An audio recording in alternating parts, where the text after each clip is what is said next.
Hey dudes, welcome to Splat from the Past, the only 80s themed horror and sci-fi show where things can get totally radical. Now today, I will be welcoming my second guest from the 1979 Walter Hill cult classic, The Warriors. Yesterday, I interviewed the great Marcia McBroom, and today I will be interviewing her ex-husband, Apache Ramos, who was one of the actors from The Warriors. I'm having him on the show today to talk about that movie, talk about his background in acting training, and why he left acting on camera for a long time, and now he is back. And I can't wait. It is going to be really awesome. And I'd like to say happy birthday to my recent guest, Marie Cheatham, who I just had on the show a couple weeks ago. Happy birthday, Marie. Love you. You are awesome. So, here is my interview with Apache Ramos. Hello, Apache. Yes, this must be Tommy. It is. Welcome to the show, sir. How are you? I'm blessed.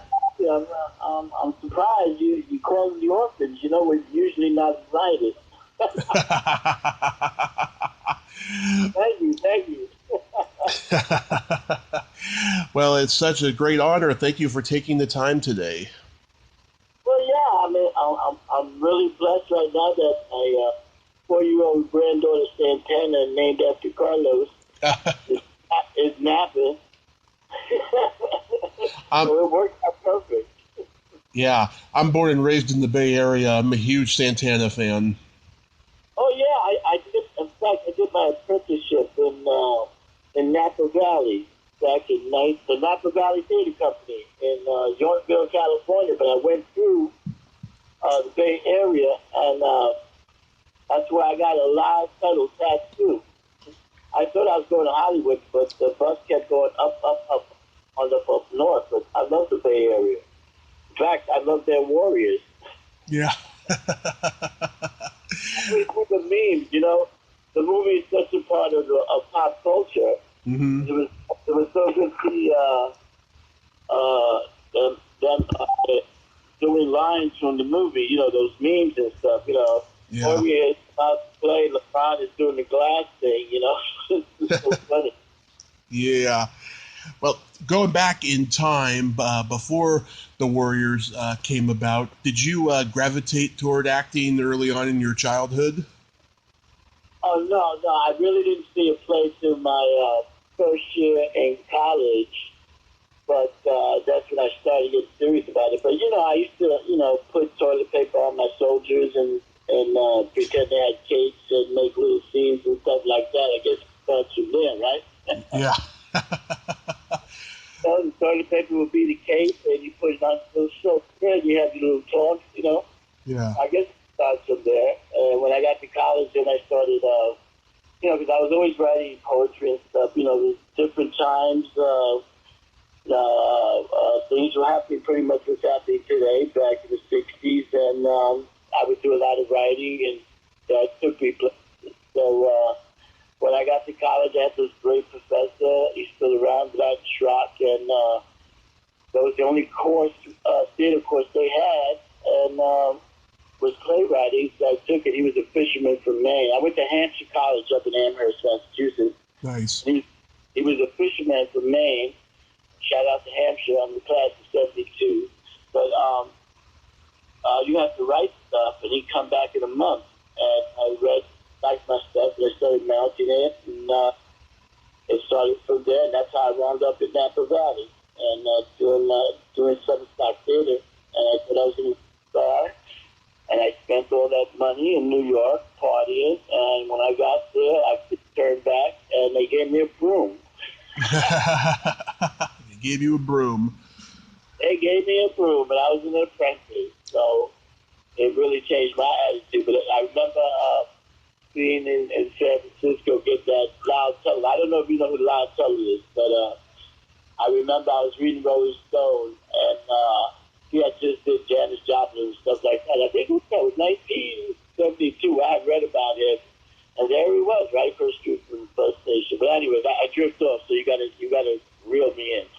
It's okay.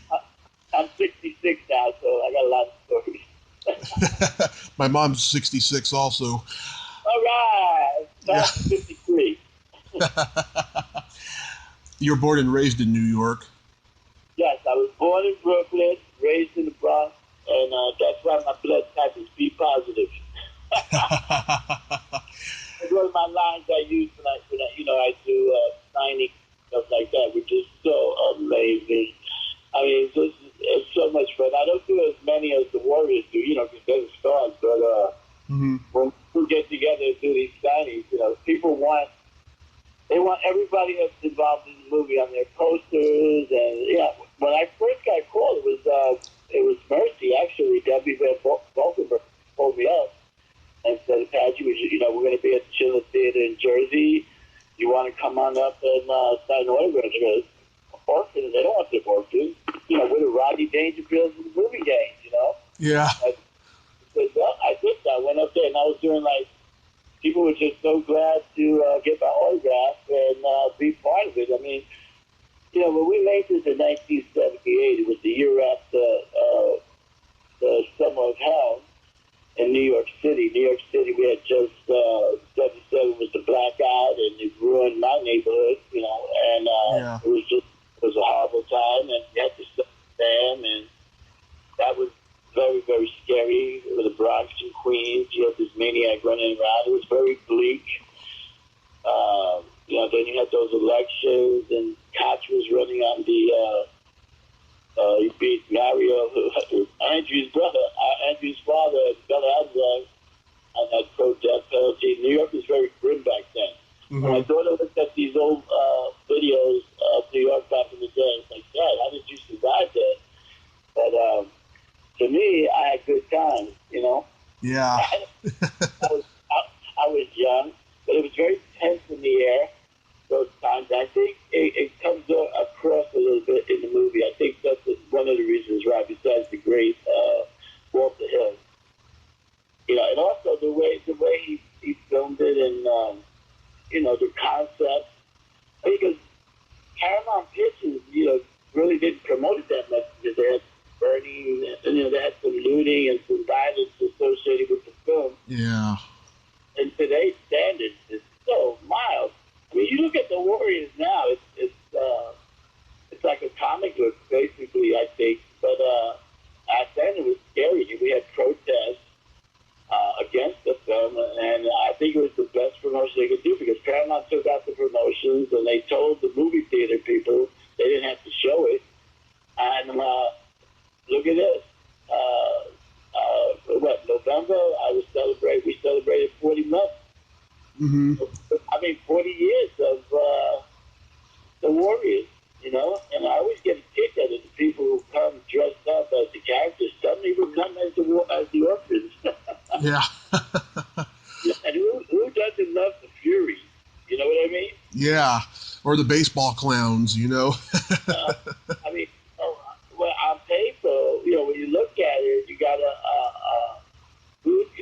what kind of gang is going to put all that makeup on and hang out in Central Park with baseball bats, Yeah. Also, he was a big Kiss fan, and to me, that's one of my favorite parts of the movie is the way it looks and the soundtrack, and it just looks so real. I have a group here, shout out to Fury's Revenge here in New York, and they go to all the Warrior functions. They do a lot of charity work, and they dress up as the Fury, and you can see people's faces. When I do comic book conventions, something like that, the Furies are there. Mm-hmm.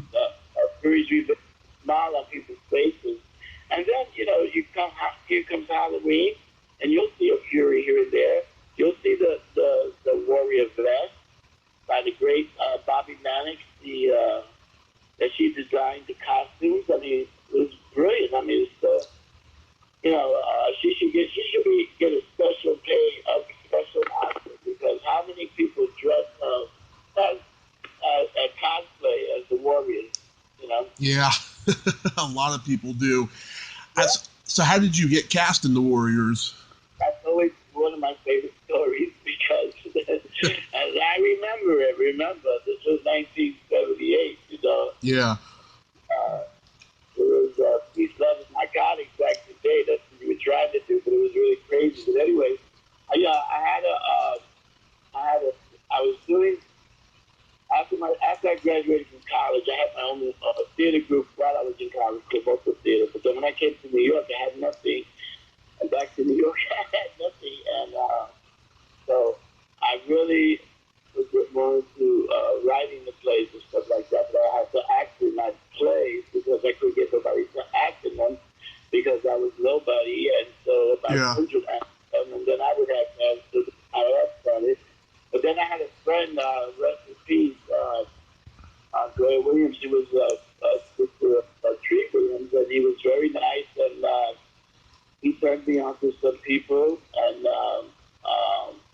they got me an agent, and I have been getting so many rejections that my feelings were hurt. I didn't know if I was doing the right thing. But at the same time, I just kept going, and because I was young, I think I was 23, about 24 when I did the Warriors. And I was doing all kinds of theater, crazy theater stuff. I realized I was part of the Nation of Islam theater group. I did up in the Bronx, Manhattan Theater. I played a character by the playwright Shalaki Shakur, which was about Attica, which was the most violent play I'd ever been in.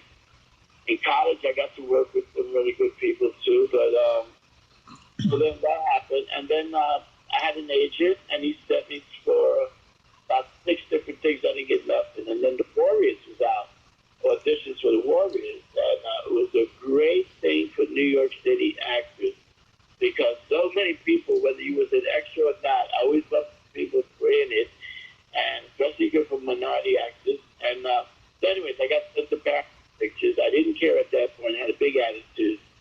Splat had a t-shirt, my tremendous afro, because I'm known as the pro with the fro. I had my tremendous afro. Everybody did back in the 70s. And a black t-shirt with silver letters that said Bronx. And with shorts and a bottle of rum. And then, good morning. No, this is not Tiki Norm, but this is Santana's up. But anyway, so I got to the audition, and this was big, big stuff on my pictures. So I'm sitting there, and my daughter's taking my granddaughter out. Okay, so I'm sitting there, and there's so many guys in there. I mean, everybody's coming in to play gang parts, so there's all these guys there, and I'm just sitting there. I've been rejected so many times, I don't even care. So I'm sipping a little bit of my rum, and this white dude sits next to me, and he's talking, blah, blah, blah. And he takes a taste, and he's a really nice guy, and we hit it off. And then he disappears, and then they call my name Apache Ramos, and I go in to do my thing, and that one guy was sitting next to was Walter Hill, and he casted me immediately. I didn't even have to read for it. And he said, it's too late to cast for the Warriors. The Warriors have already been cast, but I have this small part. They both did. Would you like to do it? I was like, hell yeah, of course. And the rest is, then we got there, and I met, Walter had a thing about he would water the environment, the street, and we'd shoot at night. He gave it a really, you could feel it. It was hot. It was the summer, and that's where I first met Paul Greco. Fortunately, he passed away back, I think, in 2008. So Paul Greco was the leader of the Warriors. Yeah. Some say that he was, I see so many memes with us, because I won't get into that, but he hit it off right away. And Walter wouldn't let us see the Warriors until we filmed. We had no idea what they looked like. And Paul and I, street kids, being actors. In fact, he had a lot of parts. He's done a lot of things if you look at us. And he's also a great musician. But we didn't know what they looked like, and we knew our parts were very lame. But we're going to try to make, this is our shot in the movie, and we're going to try to make the orphan somebody who wants to care about, even though they had us like, we had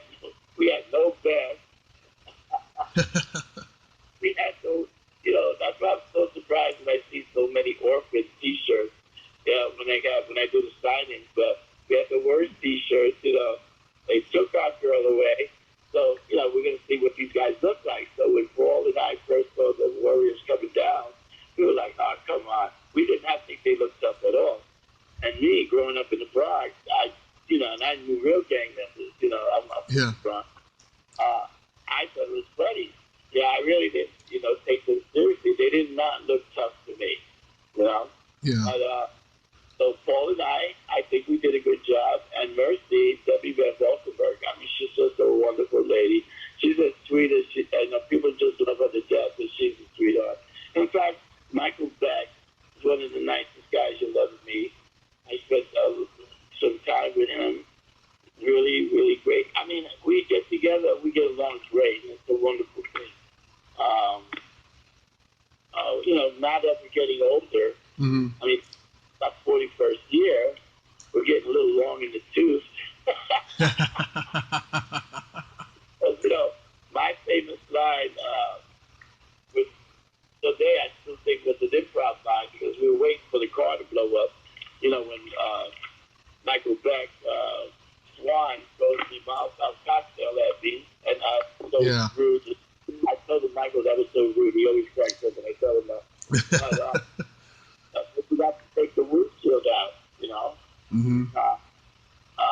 Some people got hurt, some people got scratched up, but Walter was telling us to do improv until they lit the car, because they had like some kind of starter, and they had glue on the car, and that's how the fires happened or whatever. But meanwhile, you're waiting to say, you're doing improv, we're going to get you warriors, blah, blah, blah, blah, blah, blah, blah, blah, blah. And I saw one of the stuntmen was because I'm short. That's one of the first things people say. A, was I wearing a wig? No, I wasn't wearing. And B, I thought you were tall. I always get that. I don't know why. But then the thing blows up, and we're doing improv. So I said, we're going to rain on you warriors. And thank God he kept that. But when so that became one of my traditional, people know me for that line. That's one of the lines that are part of pop culture. You'll hear that we're going to rain on you, and stuff like that. Just like when Jack won the NBA title, he was like, "Can you dig it?" So much a part of pop culture. And it's we didn't know in '78 when we filmed the impact that 41 years later people will still care. When we did our 35th anniversary in Coney Island, which was amazing. We had 8,000 people. I had to leave because I couldn't talk anymore. I just couldn't talk anymore. It was amazing the love and outpour that we got. And but I've done so many things in my life. I got gold records, I got platinum records, but I'll always be known for this character, the orphan. I even have figurines that companies make, but like fans make. I have my daughter, when she got married, she do moves from son Greg. He told me we can't hang out like we used to, so she turned me on to Facebook. Yeah. That's how it started. And she was like, Dad, this thing called Facebook. I go, she goes, Dad, so many people are looking for you. I go, well, how do you make friends? She goes, Dad, just put your name out. My real name is Greg Ramos. Yeah. He always worked for me in auditions. That's the name I got growing up anyways. But just put your name, Apache Ramos, and boom, man, it just blew up. How many people care about our characters and care about us? I have one of my fans who became a close friend of mine who's supposed to be here today because I'm going to Florida on Friday. We can sing about it. He created this thing called the Orphan Nation on my Facebook. And I'm getting close to 3,000 fans, just people loving the page. Because my mistake when I do these events about the orphans, because with the Rodney Dangerfield movie game, we had the worst outfit. They took Mercy away. That everybody at one point in their life orphan. So with that, when people be caring about the orphan, we have a nice little group. So when I get together with the Warriors, who are the stars, no doubt about it. They did a phenomenal job, and people love them so much. But we call ourselves, like, I get together with Wanda Velez. Velez, one of the longer. She's one of the Lizzies. And they just love the Lizzies. I mean, I just have a great time when we do sign-in. Her and Jenny, the candy store girl, we're like the Warrior B Squad, you know? people love us anyway. My man, Rocky from the road, you know? Yeah. People love to get our autographs to complete their collection, and they also like our side of the story and our stories. I've done about maybe 20 different podcasts. Last one I did, I was a little starstruck, not starstruck, but it was Chris Jericho, the wrestler. Uh-huh. Warrior fan. You'd be surprised who are Warrior fans. I mean, it comes out. Oh, yeah. Right now, at this moment, somebody's kicking my butt. It's a video game. You know, the video game gave us a whole nother generation of people caring about the movie. You know, the number one movie was Kramer versus Kramer in 1970, died. Right.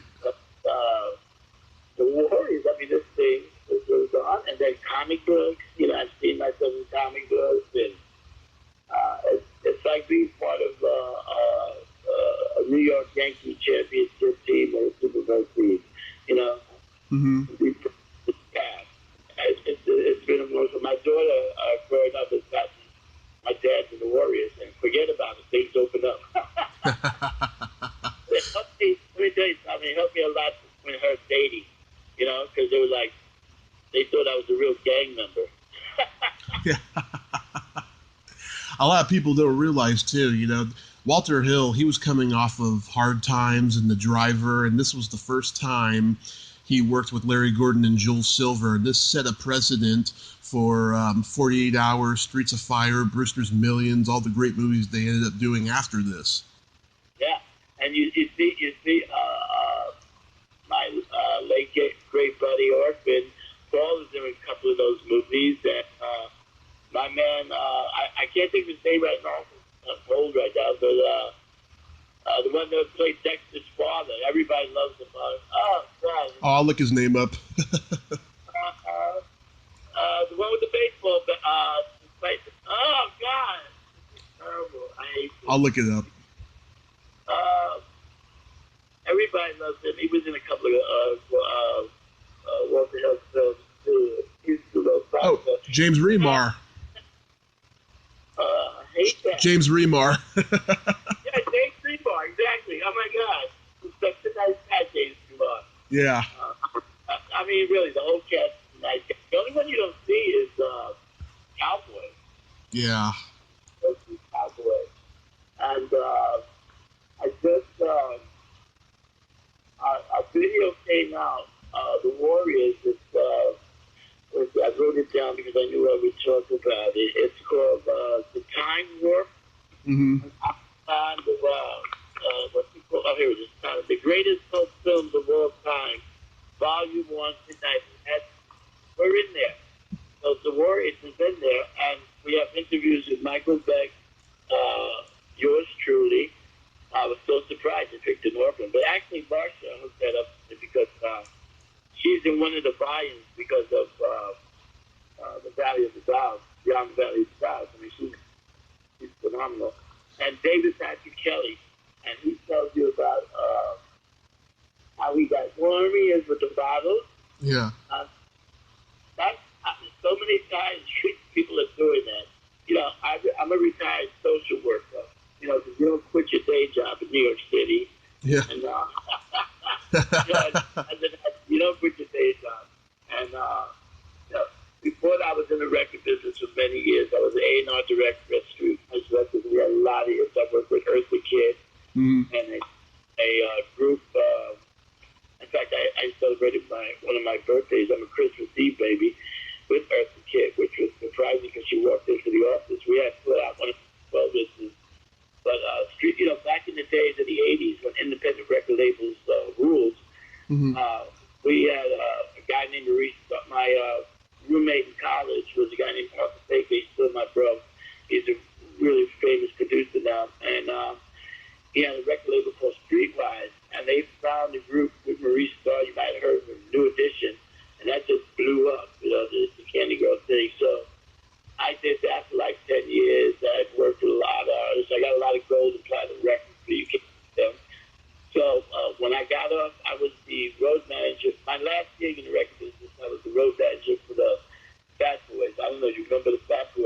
Oh yeah.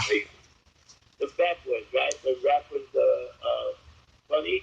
Yeah, when rap was really campy before it got really serious. I got this gig, the Road 9, but they were like the three stooges, you know. Yeah. And, that was the only time I was the slim one on tour.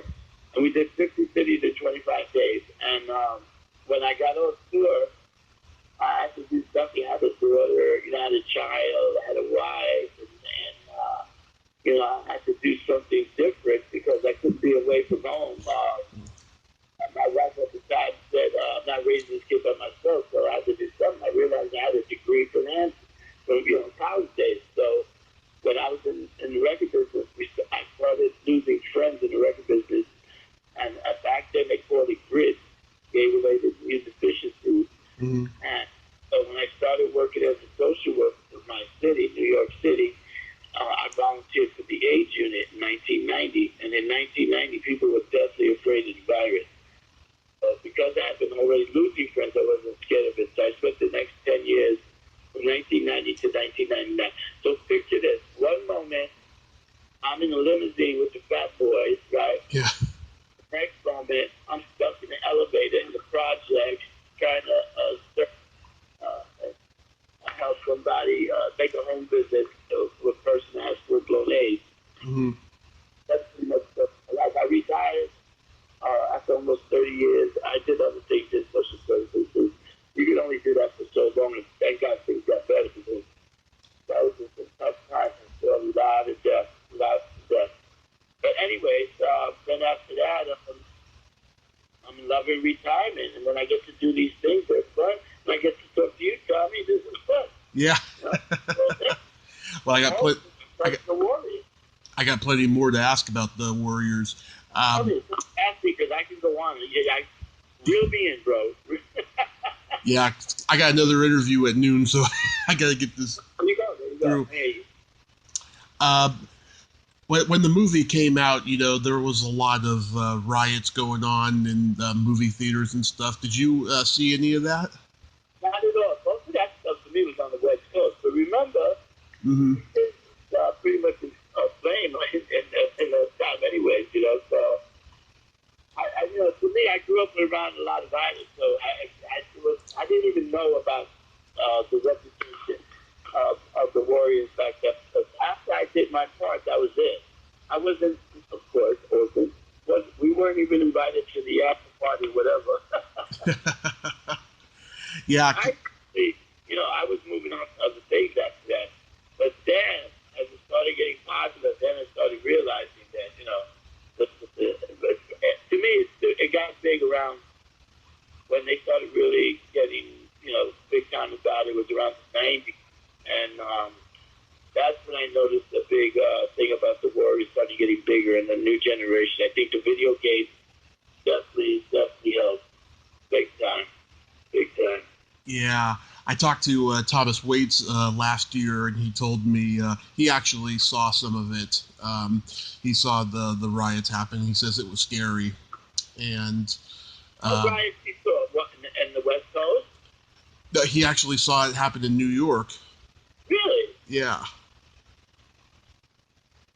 I can't remember verbatim what he said, but he said he saw it once. He says it was pretty scary, you know. And New York was scary than Philly, so I was used to it. Yeah. And the funny thing too is there was another movie that came out right after this that was it was gang related, but it was based on an actual true story that happened to my mother's best friend's ex-boyfriend. Him and a couple of his friends committed a murder in the Bay Area. It was called Over the Edge with Matt Dillon, and that movie caused a lot of riots to happen in movie theaters right after this. And ironically, it became one of HBO's most played movies until Eddie and the Cruisers came out. Yeah. There is some, you know, the whole thing about the Warriors going 30 miles from the Bronx to South Brooklyn, Coney Island. Back in, I was doing some notes before I talked to you. But I saw back in 71 in the Bronx, there was a big peace meeting with all the gangs. And I remember that. I looked it up, and I remember that. There was a big peace. It was on a place called Hoe Avenue, Hoe. You always laugh when I had that name. Because I also supposed to work in the South Bronx, and Hoe Avenue always make me laugh. But even then, let me tell you, as a social worker, the Warriors helped me out a lot. Because I remember working in the Bronx. My office was right next to a methadone clinic. And when I had to get off the number 4 train on 38th Street and 3rd Avenue, and I was getting off the train, I would hear that Warriors come out to play. Oh, Mr. Ramos, he was in the Warriors. And that helped me out a lot of situations that other social workers didn't have in their arsenal.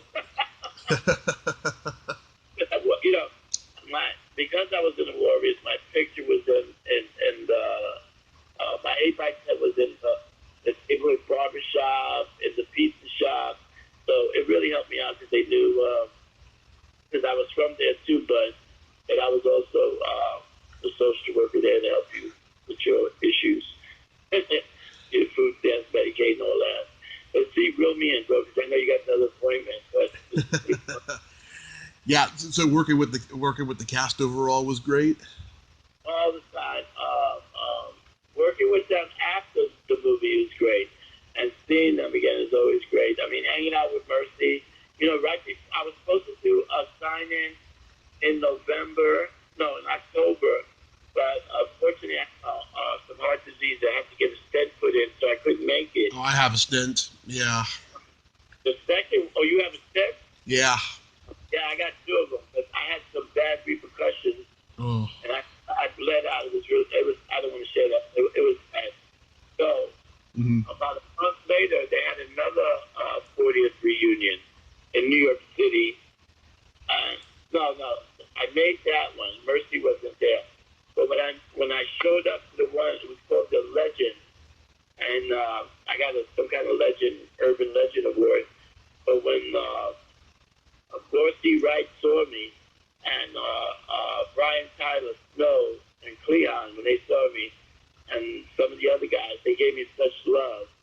But when I did the one in November, the Framingham Superfest, when I got there, Michael Beck saw me, and I swear to God, he squeezed me so hard, you know, and then he yelled at me, because, you know, when I tag, people have their best. Yeah. I always write Apache Ramos, Orphan's Rule. So he's kidding with me. How the hell are you going to write Orphan's Rule on a Warriors set? And then Mercy looked at me and was so glad that I was still alive. I mean, that really meant a lot to me, that we're that close, you know. So, you know, that we're that close of a family. So it's good. Now, how many times did that happen? You read about reunions, people hate each other. So it's good. Dorsey and I keep in touch. David Harris and I keep in touch. So it's pretty good.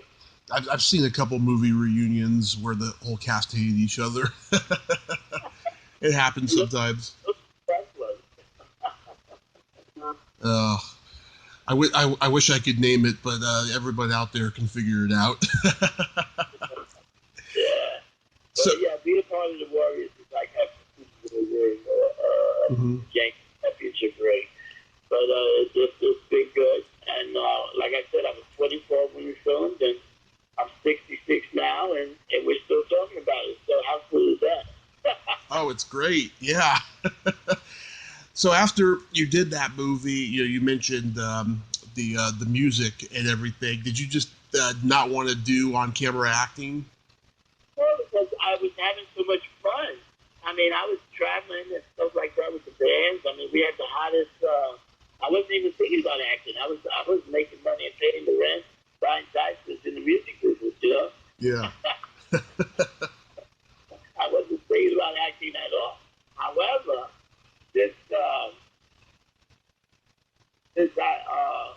when I went back into social work, I went into Facebook, People of Discovery. I've done several independent films since then. And the one I'm most proud of is the one I told you about, which is High and Tight, where I play a barber whose son was supposed to take over the business.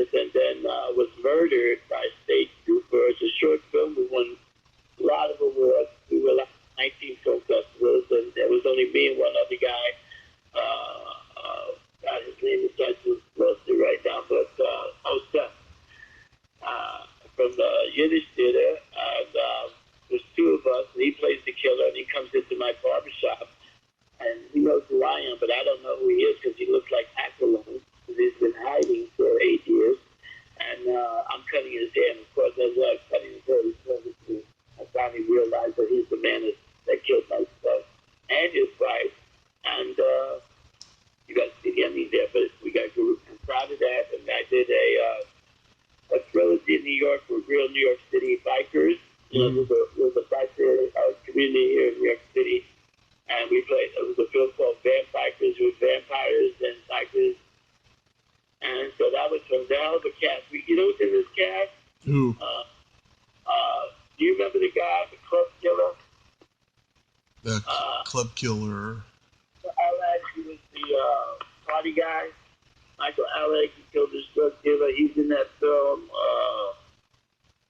The guy from Bronx Tale, he's in it. The kid from Bronx Tale, he's in it. Yours truly is in it. Even, what is he? What's his name? Michael Musto. Do you know Michael Musto? Sounds familiar.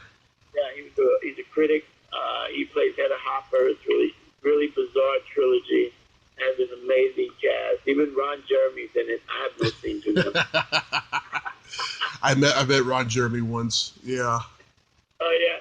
Yeah. It is good. Is that He was the club king killer. He was the one that was on the Robin show with all the party guys. Yeah. And then we have Screaming Rachel from Chicago. She's the president. She's the president of Track Records in Chicago, and you have this. I did one last summer, Orchard Beach, which don't go on the beach, you go in the water. I did like 3 zombie films already. So yeah. There's stuff that I'm doing if I want to, because I'm tired now.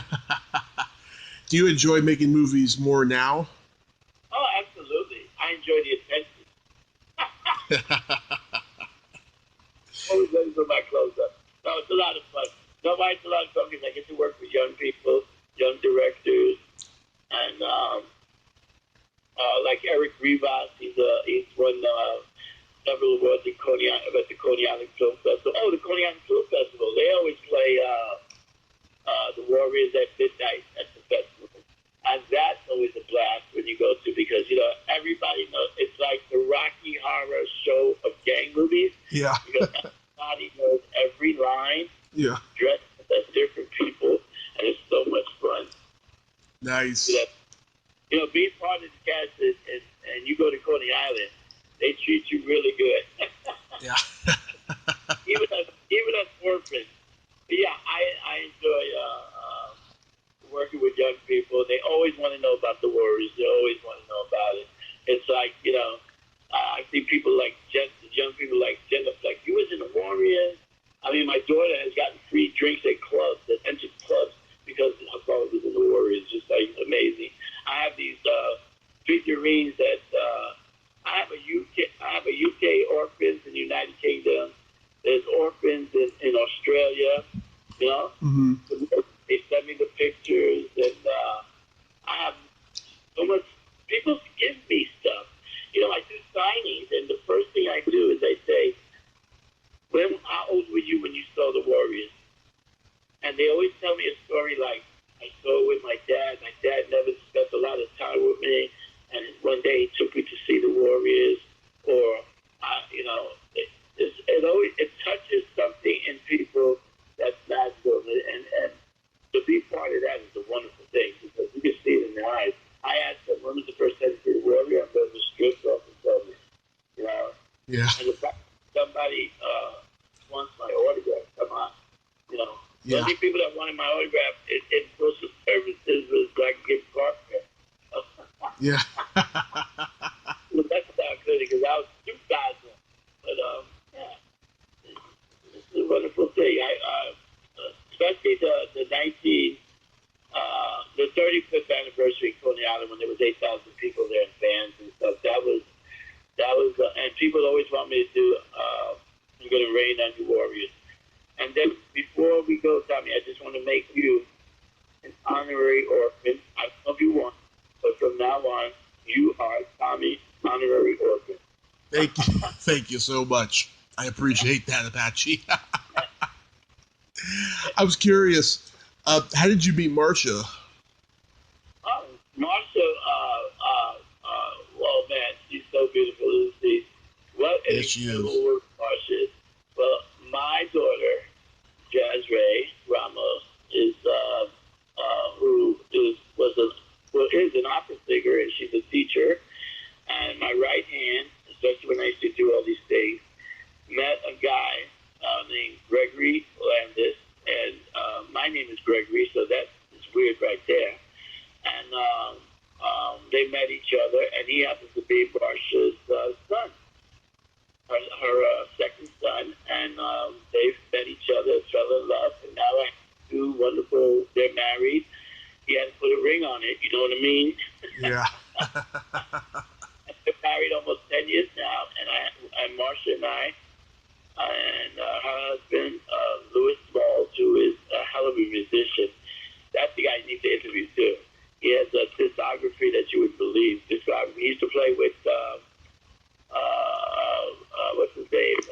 Here comes this, what's his name? George Harrison? Who? George Harrison? No, here comes, the brother. God, he played at Woodstock. Richie Havens? Yeah, he played with James many years in Sylvester, and he did a lot of live music.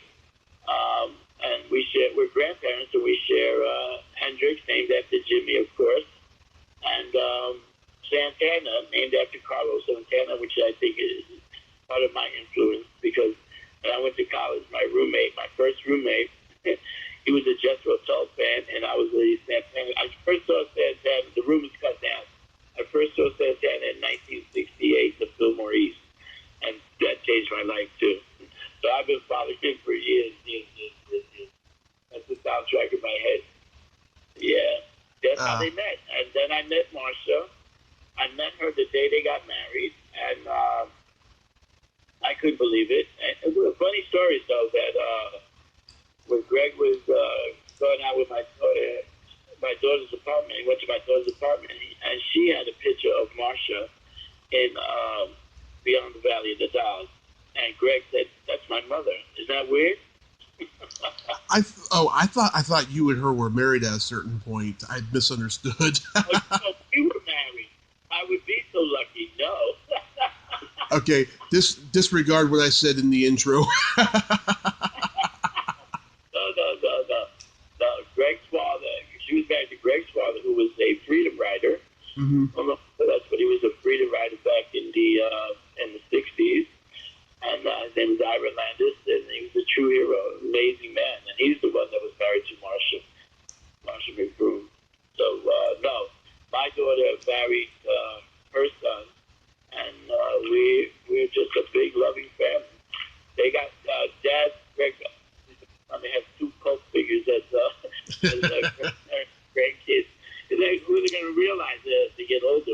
Our oldest one, Hendrix, is realizing more about the Warrior thing because he's seen me signing autographs. But when he gets to see, because there's some great videos of Marsha out there. Yeah. When she does the thing. But, and she's a teacher, and she's an activist, and she was a radio personality. I mean, she's everything. She's just a warm, loving, tremendous person. She's a wonderful lady. And we get together at my daughter. It's like the new, my daughter has the Thanksgiving party. So his side of the family, and very little of my side, because I don't have any family. We get together on the holidays and just have a great time. Two cult figures in one room. Yeah. That happens a lot. I know. But if I get to gig, and by the way, my in-laws, Marsha McBroom, and they'll go, really? So I'll turn them on to Marsha, and then Marsha, like she did with me, with you. But what is this radio thing? What am I talking to, Tommy? What is your thing? My podcast is called Splat from the Past. It's on YouTube. Oh, it's called Splat from the Past. How cool is that? If that's who I am. Yes, indeed. As with the even the hit records I worked out. Oh, and that's Yeah. another thing. It's funny because Marcia's son Greg is the baby on the album cover of this group. I can't think of the name of the group right now. On the album cover, and before I entered the record business as the A&R director, I was a national record salesman, and I did not realize that I was holding the future in my hand. Mm-hmm. You know, it's so weird how that happens. You know, and yeah, so life is good in spite of everything. In spite of this is like my 94th day of isolation. I've only been out a few times. Yeah. I mean, I'm 66. I have, you know, I'm Latino, and I'm not supposed to be out there right now doing my part. Yeah. Who else in the music business have you encountered? Well, let me see. I had an artist called Colonel Abrams on MCA Records, and he's one of the kings of house music. Colonel Abrams, rest in peace. Of course, New Edition. I got several gold and platinums from New Edition. A group called Ready from the World from Flint, Michigan. Oh yeah. A big hit called Oh Sheila. Yep. My number one pop record. I've had several dance hits. Both they did dance records. I worked with Rocker's Revenge, who has a video out now, and it's coming back out. And we would just, on Tuesdays and Wednesdays, I'd go to different radio stations. And in those days, you had to coordinate radio with retail and the club to get a record played on the radio station. Because you had, when they said number one with a bullet, they wasn't playing. The record business is very, very tough, and I had a nice run for 10 years. But remember, my daughter started singing, and some people wanted her to be in the business. I was like, no. But she did it her way. She wound up singing that the best opera and did it her way. But the record business is not for the meek or the timid. When they say number one with a bullet, they wasn't bullshit. That was back in my day. I don't now. You have so much access to media and stuff. I don't even know how the records go, but how they chart records these days. But that was part of my job, charting records, signing new artists. It was a very exciting time. It was when the independent record labels ruled, and then the majors like FCA would eat them up. Yeah. one day I'm on the hottest Streetwise records. That's Streetwise Jacket. I could go to any club in New York, anywhere that played dance music, and 1 minute there, and then I go to work, and let's say the majors took it. I don't want to say it was I trip, but that's the record business, So that's why I realized I had to do something else, which was social work and stuff. And there's no more record business, it's all weird, download stuff, And there was nothing like a record. There was nothing like going to a record store and killing time and having some smart ass kid always telling you, I like their earlier stuff better, no matter who you had. But it was nothing like going to the record store. I mean, I lived the record stores in those days because had to get my records played. So you got to make sure the record store. First of all, you got to get the DJ to play your record so they can hear it. Right. And you got so it has it, so they're selling it, so that you would tell the record store that the club is playing it, and that they're selling the record store, so the radio station can play it, so that you can sell more records. It just went on and on and on. And so you're only as good as your last hit, So it was a lot of fun, especially when I was young. But I'm glad my daughter was born, and she needed a plan. So then I became a union man. Yeah. Do you have any projects upcoming when quarantine is over? Well, hopefully, like last year, we have I wish I had it in front of me, but we have an artist, some kind of warrior run, but it's done with bicycles. Mm-hmm. It's a 30-mile run from the Bronx to Coney Island, and they do it in stages, and they have to do points, and they want me this year to start it like I did last year. It's becoming bigger and bigger, but I don't think that's going to happen. The guy keeps calling me, but I don't think it's going to happen. And there was there's a couple of movie, independent films, street films that people want me to do. But right now, I'm just concerned about my health and hoping this coronavirus goes away. Because, like I said, I'm in New York City. My grandson is going to school remotely. It's just a totally different world. People are walking around with masks, and it's so scary out there. So I'm going to Florida on Friday. I got invited by some friends to go out and just change the pace because I've been pretty much locked up. I've gone out a few times, but, to get supplies. But you got to wear the mask and the gloves, and it's unbelievable. Where are you? Where am I talking to you? Where are you at? No, the Bay Area, right? I'm born and raised in the Bay Area, but I live in Redding, California. Oh, California.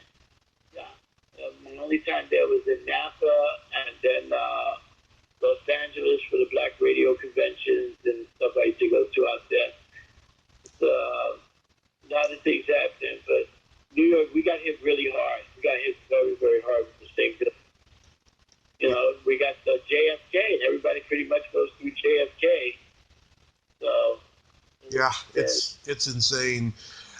Last September, there was a Warriors reunion in the Bay Area at the South City Comic Con, and I wanted to go to it badly, but I had to be in LA that weekend for another convention.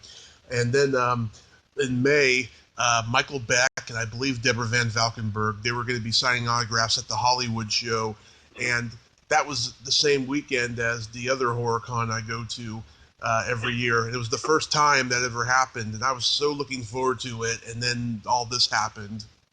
Yeah. In fact, we had a couple of shows scheduled for March. It was supposed to be some kind of reunion in March. I think it was, I forgot what he called it, but I know because one of the Lizzies was calling me, Apache, we want to do this and that stuff. But, the whole world is changed. It's unbelievable. Thank God for cable television. But back in the day, before the internet, I used to be a really big reader.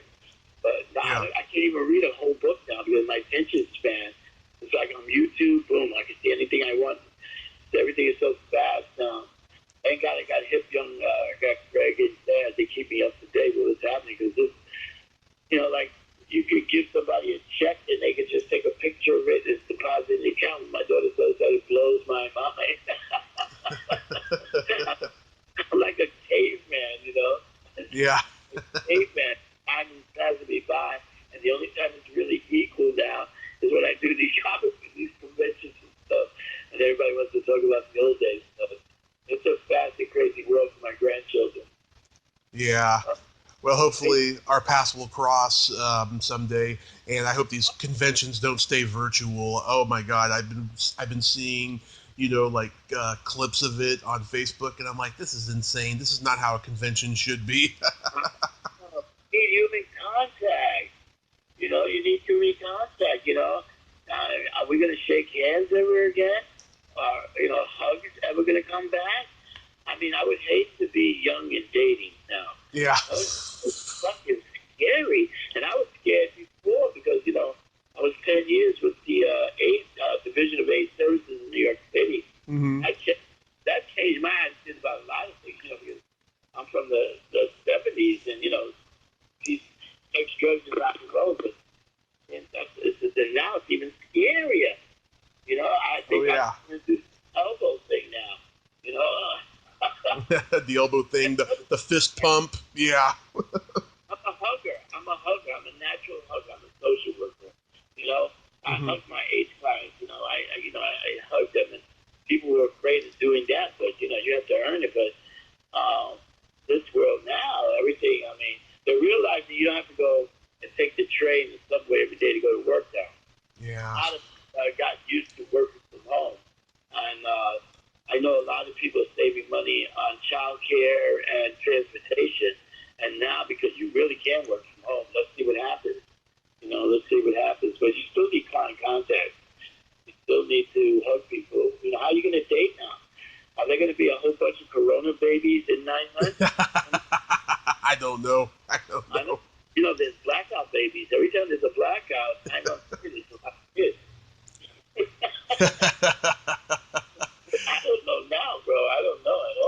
Yeah, I don't know either. We can just hope for the best. But Let me say, I feel like James Stewart in Rear Window, because I have 3 windows here, and I look outside, and that's about it. I'll go out to the stoop, but that's about it. It's insane, man. It's insane. it is. Well, Apache, thank you for coming on today. This was a lot of fun. Okay. Let me give you this before I go. Okay. And we're gonna rain on you, warriors. But at my age now, I'm risking. I'm really warriors. All right, Tom. Tommy, thank you very much. My pleasure. Stay safe in Florida, okay? You got it. All right. Bye-bye. Well, there you have it. Apache Ramos. Ain't he a cool dude? Just for the record, everybody, him and Marcia were not married, so I apologize for that inaccuracy at the beginning of the show. But he's a great guy, great stories, great wisdom. If you like this video, everyone, please subscribe to my YouTube channel, add me as a friend on Facebook, join my Tommy Kovac comedian page on Facebook, follow me on Twitter and Instagram, and all that fun stuff. Well, that's all the time we have this week on Splat from the Past. Until next time, this is Tommy Throwback Kovac saying, there's no shame in living in the past, because the present sucks. Later, dudes. Warriors, come out and play.